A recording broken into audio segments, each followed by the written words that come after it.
سینمایی نیستی ها.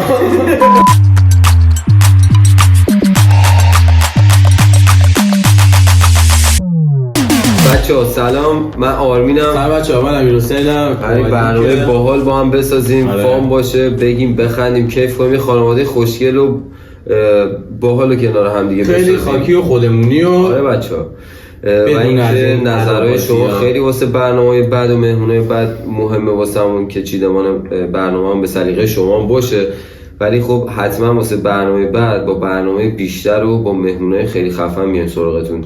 دوستای خیلی خوبی داریم که تو هر زمینه موفقن و دارن با چند نسل قبل خودشون رقابت میکنن. اینا آدمای واقعا جذاب و قابل احترامی ان. حالا دیگه اون بسته به نظر خودتونه که ما برنامه بعدی رو چجوری شروع کنیم. تم ورزشی‌تر رو یه خورده آره حالا تا فان‌تر میتونید نظر بدید، نظرهای شما باعث میشه که کامل بشه برنامه ما.